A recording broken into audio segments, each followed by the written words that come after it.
There is a reason why a chairman is called a chairman. It may seem obvious, but their job is to keep everything in control, make sure the hearing goes along the path it's meant to do. Benny Thompson is, as far as I can see, the perfect illustration of how to chair a hearing. Solid facts, keeps a sense of occasion, make sure the subject in hand, they stay on track with that subject, and most important of all, uses facts and truth.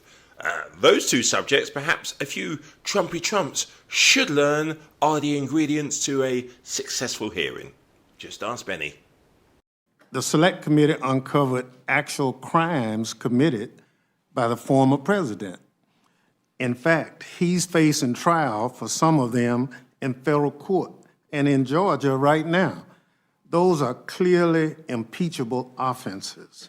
Republicans cannot allege that Secretary Mayorkas has committed any particular crime, let alone a high crime and misdemeanor. Instead, they're relying on vague and poorly written charges. The other comment I make is that in reviewing Secretary Mayorkas' enforcement guidelines that was referred to earlier, the Supreme Court recognized that setting immigration enforcement guidelines is necessary and common. They sided with Secretary Mayorkas 8-1. So they're saying you have to use the discretion of the secretary to administer the laws. It's not a, here it is. You have to do the best you can with it. And it's that discretion that the court says the secretary has, and it continues to rule in that favor. So again, there's no bribery alleged against Secretary Mayorkas. There's no documented high crime or misdemeanor, as we have had in other impeachment settings. So again, it's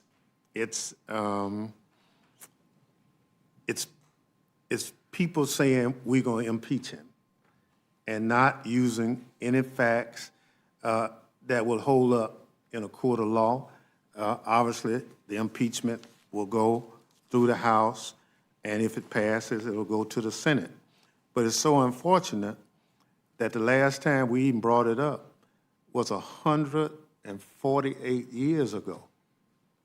And here we are at this point, 148 years later, with what a lot of us think is, in fact, a sham impeachment.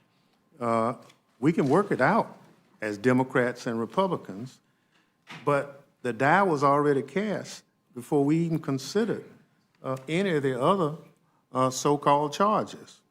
One of the things I can tell you, I offered a simple amendment that the secretary be afforded due process. And I was ruled out of order.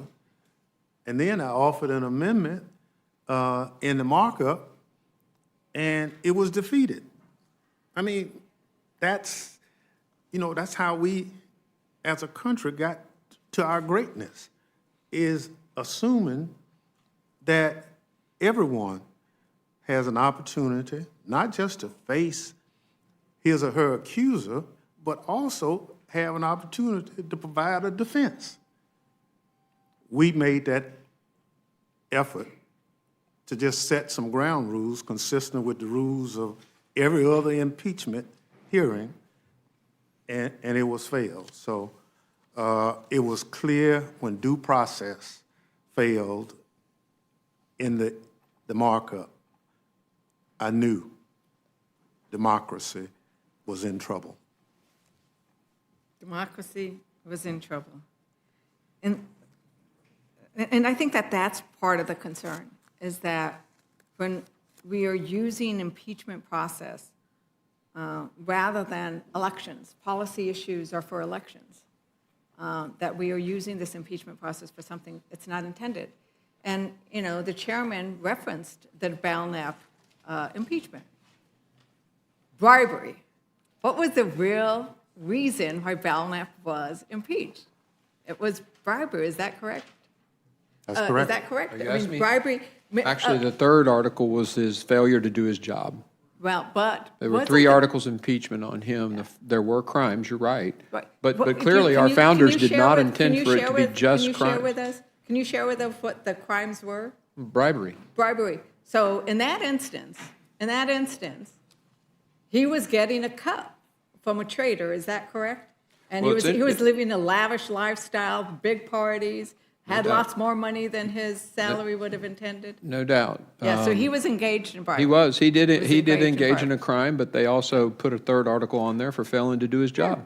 But the real issue was bribery. And President Nixon didn't commit a crime himself, but had several impeachment articles against him for being dishonest and for not following the law. So, but as we know, I mean, using Belknap, who engaged in bribery, using President Nixon, who, well, I actually agree with some of the actions President Nixon did as policy, amazingly. He did some very good things.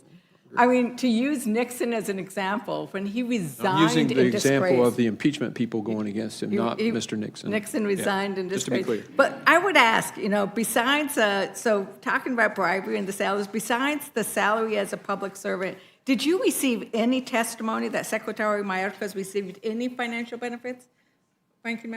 Chairman? No, that's not No. in the article. Okay, The articles are so- about him violating the laws passed by Congress with his And- memos and other things. Yeah. That's not even in our article, so Right. no, of course not. Well, yeah, of course not. There was nothing like that. Yep. Professor Deborah Pearlstein testified in her testimony, right, ranking member? She says impeachable offenses against the public trust are instances in which an official is willfully acting for his own benefit or his own power or foreign power. And she found no evidence of any financial benefit flowing for him, no political benefit. In fact, our ranking member has pointed out that this is a thankless job, that he took on a job for which he has been attacked daily out of his love of this country. So I'm struck by a floor speech from the Republican chairman of the Subcommittee on Immigration, Integrity, Security, Enforcement, Republican Tom Clintock, who described this attempt to impeach Secretary Mayorkas as a, open quote, perilous path. He said House Resolution 863 would, open quote, utterly destroy the separation of powers at the heart of our Constitution. Ranking Member Thompson, do you want to elaborate on why you think that this is so dangerous to the separation of powers? Well, the framers of our Constitution, as a number of people have indicated, they spent a lot of time putting this document together. And I think they respect the separation of powers. And so we make the laws. And after we make the laws, we pass them on ostensibly for the executive branch to carry forth.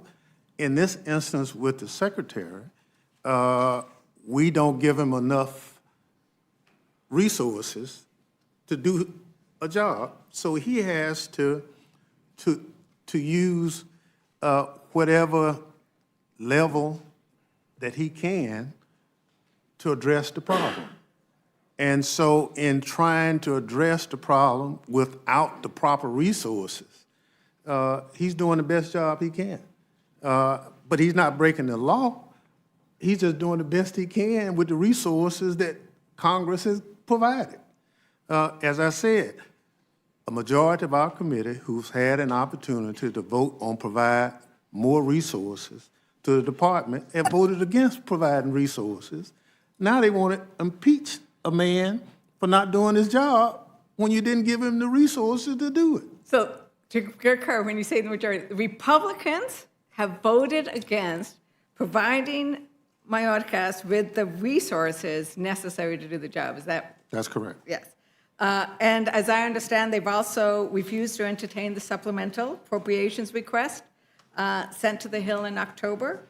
And now, as we've heard, they're trying to sink the bipartisan Senate border bill because Trump told them, sink the bipartisan border bill. Well, it's disingenuous to say the border is broken and when opportunities to put resources to address those issues you vote against them. And then we get word that the president, former president, is saying he's against the bipartisan bill, but he's for the impeachment of Secretary Mayorkas. None of that makes any sense. We have to put resources that our men and women need along the border. The technology is so important. It's a force multiplier for security. In order to do it, we have to invest in it. And at every opportunity, when we don't invest, we make that border a vulnerable situation. The Secretary can only do with what the resources we provide him. Yes. So you keep saying it doesn't make any sense, but it does make a very crass political sense, is if you want to run on this and you want to have the chaos, because Republicans seem to run on chaos. But sadly, we actually do know what an impeachable offense looks like, because the American people lived through what evidence of high crimes and misdemeanors look like. We in this room lived through what evidence of high crimes and misdemeanor looked like when insurrectionists stormed the Capitol, threatened to hang Vice President Pence and kill Speaker Pelosi. They attacked us because Trump wanted to delay certification and, in essence, overturn the 2020 election. That violent attack on our democracy led to the death of 5 law enforcement officers and seriously injured 140 more officers. That's what an impeachable offense looks like. That's what high crimes and misdemeanors looks like. 179 Republicans voted against impeaching Trump for an insurrection that they witnessed firsthand as they ran for cover or barricaded themselves in their office. And I assume many of those same Republicans will vote for this sham and unprecedented impeachment of a cabinet member where there is no evidence of any financial harm or crime. Mr. Chairman, I asked unanimous consent to enter into the record the January 30th, 2024 Wall Street Journal editorial board's article, "Impeaching Mayorkas achieves nothing. A policy dispute doesn't qualify as a high crime and misdemeanor." Without objection. So the op-ed points out that House Republicans, open quote, dislike how the administration is interpreting immigration law. But Congress has failed, close quote. So they point out that's Congress that has failed to reform our immigration laws. As we heard from our ranking member, it's Congress that has failed to provide for the resources that are needed. The op-ed goes on, and the Wall Street Journal is not seen by anybody as, I think, a liberal rag. It's a reputable journal, often described by some as conservative. I'm not taking a stand there. But they end with this sentence: "Grandstanding is easier than governing." And Republicans have to decide whether to accomplish anything other than impeaching Democrats. Grandstanding is easier than governing. I end where I began, that Republicans don't seem to be able to govern. Ranking member pointed out how little legislation has come out of this Congress, pointed out how little legislation has come out of Homeland Security. We need to get back to the business of bipartisan legislation that solves the problems rather than seeking to get camera clicks and impeachment articles written up where we know they're not going anywhere because there is nothing there. With that, I yield back. Gentleman from Kentucky is recognized for whatever questions he may have for the panel. Thank you, Chairman Cole. Ranking Member Thompson, were you chairman of the January 6th committee? Yes, And what was the purpose of that committee?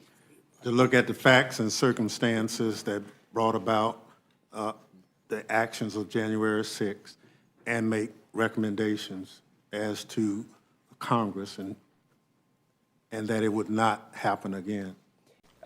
Chairman Green, I have an editorial here. I'm going to enter it into the record. The title is Americans Are the Victims of the Impeachment Inquiry. It's an opinion piece. The subtext is a lot of bipartisan legislation that enjoys widespread support sits gathering dust while Congress focuses on the impeachment inquiry. I assume you disagree with this? I do. You do. It's interesting. These are your words. This is an editorial that you wrote 5 years ago during the debate about the impeachment of former President Trump. It's written by Mark Green, guest columnist in the Tennessean, local newspaper, I take it, in your state. It is indeed, Nashville. Americans are the victims of the impeachment inquiry. A lot of bipartisan legislation that enjoys widespread support sits gathering dust while Congress focuses on the impeachment inquiry. It's fascinating to me that you've changed your tune. And I'll ask that this, I'll give you a chance to respond in a moment, Mr. Chairman. I'll ask that this be entered into the record.